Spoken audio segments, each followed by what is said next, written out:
Everyone, आज की video lecture में हम पढ़ेंगे एक इम्प्रॉपर इंटीग्रल की कन्वर्जेंस। इम्प्रॉपर इंटीग्रल क्या है? From zero to infinity 1/1 plus x minus e to the power minus x into 1/x dx।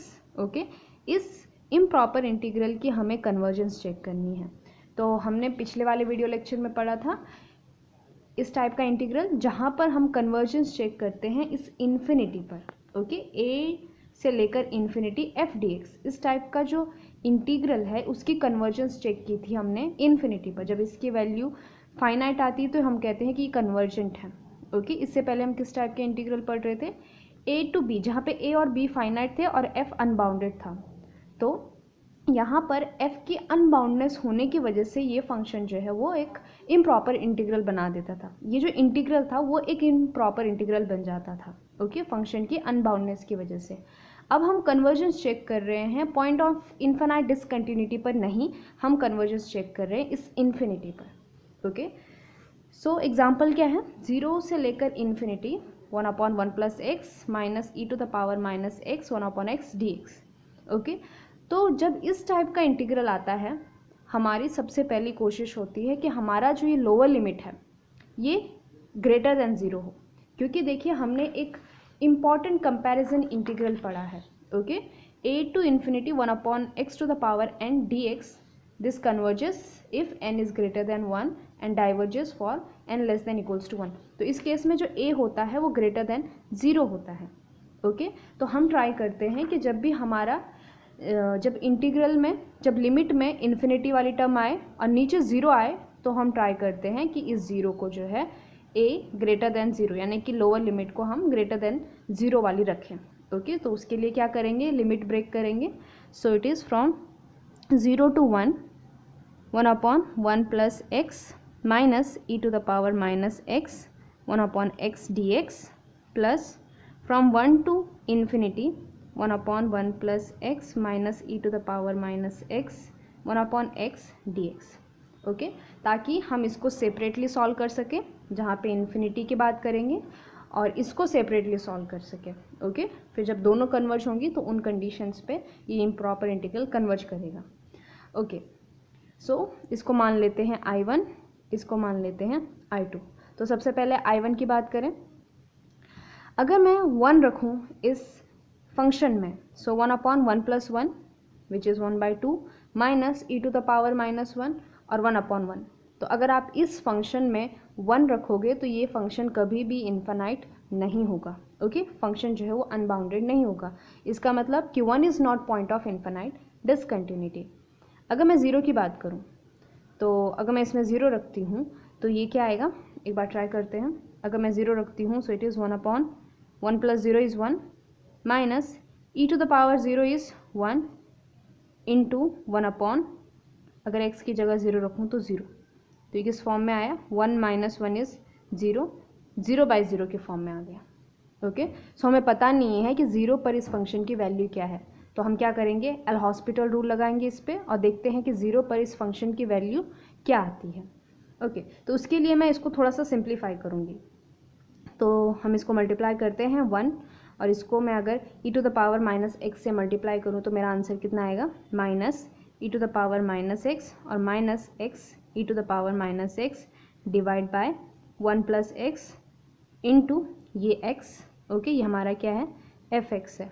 और मुझे क्या चेक करना है कि limit x tends to zero पर इसकी कितनी वैल्यू आती है। Okay, x tends to zero पर हम इसकी वैल्यू निकाल रहे हैं। तो जब मैंने ज़ीरो डायरेक्टली रखा तो ये कितना आया? 0/0। यहाँ पे हम एल हॉस्पिटल रूल लगाएंगे।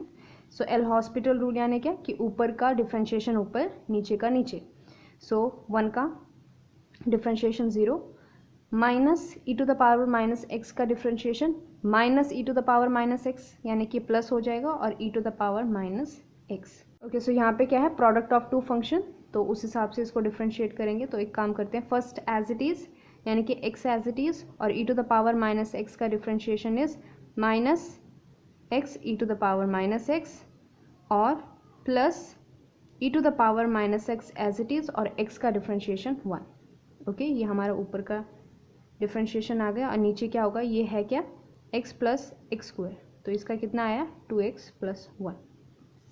ओके, अगर मैं इस पर x टेंड्स टू 0 लगाऊं तो देखते हैं कितना आता है। x tends to 0, so e to the power 0 is 1 minus, अब देखिए ये है कितना, मैं लिमिट को सेपरेट कर देती हूँ यहीं पे। Okay, limit x tends to 0 x e to the power minus x, और ये कितना हुआ minus e to the power minus x, और limit x tends to 0 divide by, और इसमें मैं लिमिट x टेंड्स टू 0 लगाऊं तो क्या आएगा इस पर, 2 into 0 plus 1 is 1 which is equals to 1।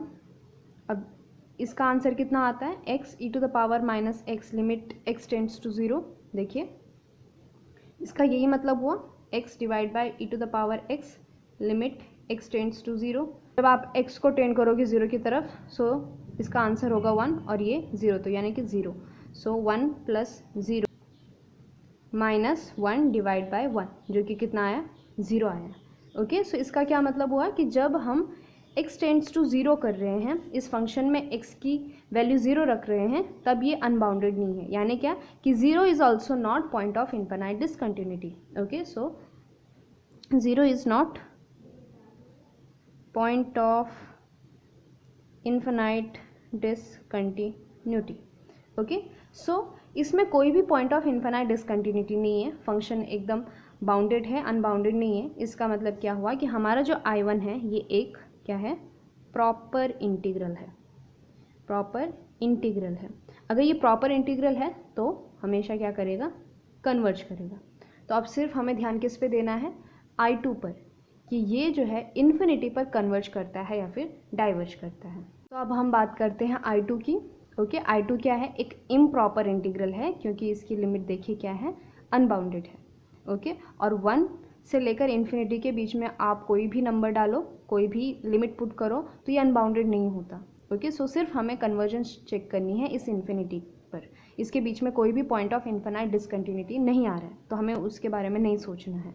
Okay, अगर होता, सपोज 1 से लेकर इन्फिनिटी के बीच में कोई ऐसा पॉइंट होता जिस पे ये फंक्शन अनबाउंडेड होता, तो हम फिर से क्या करते, 1 से लेकर उस पॉइंट पर लिमिट ब्रेक करते, और फिर उसी लिमिट से इन्फिनिटी की तरफ दूसरा पार्ट लिखते और उसको फिर हम सॉल्व करते। ओके, जिस तरह से हम इसे सॉल्व कर रहे हैं। ओके, सो हमारा I2 क्या है, 1 टू इन्फिनिटी हमारा फंक्शन। इसको मैं थोड़ा सा सिंप्लीफाई करके लिखूंगी, तो मैंने क्या किया, 1 प्लस एक्स को जो है न्यूमरेटर में लिख दिया e to the power minus x के साथ। सो हमारा फंक्शन क्या बना, 1 minus e to the power minus x e to the power minus x divide by x into 1 plus x. तो ये हमारा fx है। ओके, और हमें क्या करना है, हमें एक gx ढूंढना है कि ताकि हम इसकी कन्वर्जेंस चेक कर सकें इन्फिनिटी पर। ओके, तो अगर मैं इसको थोड़ा सा और सिंप्लीफाई करूं, तो हम ट्राई करते हैं यहाँ से x कॉमन निकालने की। तो हमारा फंक्शन क्या बना, 1 minus e to the power minus x e to the power minus x divide by, अगर मैं x कॉमन लूँ, इस x square 1 by x plus 1, ये हमारा फंक्शन है। और हम ट्राई करते हैं कि हमारी जो भी फॉर्म आ रही है 1 upon x to the power n इस टाइप की, हम इसको gx माने। तो फिलहाल हमें gx क्या दिख रहा है, 1 अपॉन एक्स स्क्वायर। ओके, सो एक बार ट्राई करते हैं इसको एज अ gx लेकर।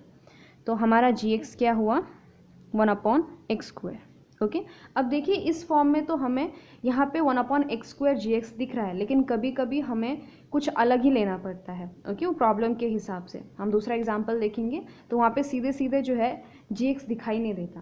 ओके, सो वहाँ पे हमें एक्स्ट्रा सॉल्व करना पड़ेगा। ओके, सो gx मैंने क्या लिया, 1 अपॉन एक्स स्क्वायर। फिर हम क्या करते हैं, fx डिवाइड बाय gx लेते हैं, और लिमिट कौन सी लेंगी, जिस पर हम कन्वर्जेंस चेक कर रहे हैं। तो यहाँ पे हम किस पे कर रहे हैं, इन्फिनिटी पर कर रहे हैं। So x tends to infinity which is equals to, अगर आप fx को gx से डिवाइड करोगे तो 1 अपॉन एक्स स्क्वायर और 1 अपॉन एक्स स्क्वायर कैंसिल हो जाएगा, और हमें सिर्फ ये वाला पार्ट बचेगा। तो हमारे पास क्या बचा, limit x tends to infinity और 1 minus e to the power minus x e to the power minus x divide by, सिर्फ क्या बचा, 1 अपॉन एक्स प्लस 1। ओके, और आई होप कि इसका आंसर एक नॉन ज़ीरो फाइनाइट नंबर आए, ताकि हम डायरेक्टली कह सकें कि ये दोनों कन्वर्ज करते हैं, विच इज़ इक्वल्स टू, अगर मैं यहाँ पे इन्फिनिटी रखूँ, सो 1 e to the power minus infinity is 0 because 1 upon e to the power infinity is 0. Okay, so this is minus 0. अब देखिए x e to the power minus x, x e to the power minus x पर अगर मैं limit x tends to infinity करूँ तो इसका कितना answer आएगा? इसका यही मतलब है, limit x tends to infinity x by e to the power x. Okay, so infinity रखूँ तो ये किस फॉर्म में आ रही है? Infinity by infinity, because e to the power infinity is again infinity. Okay, so it is in the form of infinity by infinity. तो हम यहाँ पे क्या करेंगे? एल हॉस्पिटल रूल लगाएंगे. ओके, यानी कि ऊपर का डिफ्रेंशिएशन ऊपर, नीचे का नीचे. तो अगर मैं इसको डिफ्रेंशिएट करूँ तो क्या आएगा? ये 1 by e to the power x और फिर से limit x tends to infinity. तो अब मैं इस पर x टेंड्स टू इन्फिनिटी लगाऊं तो ये किधर टेंड करेगा? 0 की तरफ टेंड करेगा.